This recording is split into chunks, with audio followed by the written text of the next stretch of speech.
gudoomiyaha jaamacadda culumta badda ee magaalada Berbera Kabtan Cabdiraxmaan Axmed Ismaaciil oo xalay fiidkii qaar ka mid ah warbaahinta kula hadlayay xafiiskiisa uu ku leeyahay jaamacadda culumta badda ee magaalada Berbera ayaa waxa uu waxba kama jiraan ku tilmaamay in arday wax ka barata jaamacaddaasi ay si rasmi ah ugu biireen xisbiga mucaaradka ee wadani taasi oo Xuseen arday ka mid ah ardayda wax ka barata jaamacaddaasi uu ka qayb galay munaasabad ballaaran oo xisbiga wadani u qabtay ardayda wax ka barata jaamacadaha kala duwan ee gobolka Saaxil isagoo gudoomiyuhu sheegay inaanay ardaydu ka mid ahayn ku biiritaanka xisbigaasi balse uu ardaygaasi shakhsiyadiisa ugu biiray xisbiga mucaaradka ee wadani gudoomiyaha arintaasi ka hadlayay waxa hadaladiisii ka mid ahaa sida tan markii uu ka hadlayay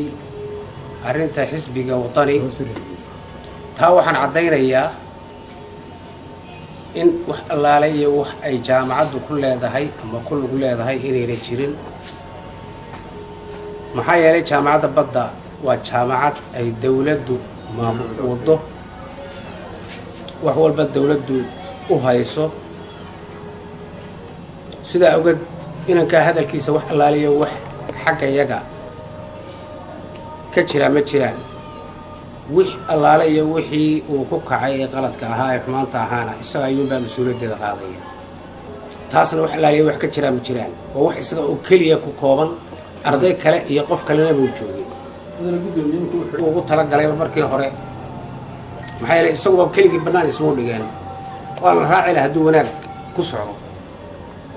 sidaa wa jaamacadda bad wax allaale iyo waxay ku leedahay ama mas-uul ka tahay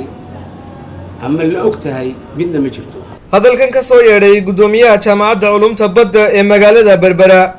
ayaa daba socda hadal uu dhawaan mid ka mid ah ardayda wax ka barata jaamacaddaasi uu ka jeediyay munaasabad uu xisbiga wadani u qabtay ardayda wax ka barata jaamacadaha gobolka Saaxil taasi oo uu ku xaqiijiyay in isaga iyo dhammaanba ardayda wax ka barata jaamacadda culumta badda ee magaalada Berbera ay si rasmi ah ugu biireen xisbiga mucaaradka ee wadani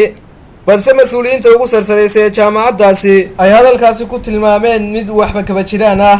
Khalid Xasan Nuur telefishinka madaxa bannaan ee Bulsha TV magaalada Berbera.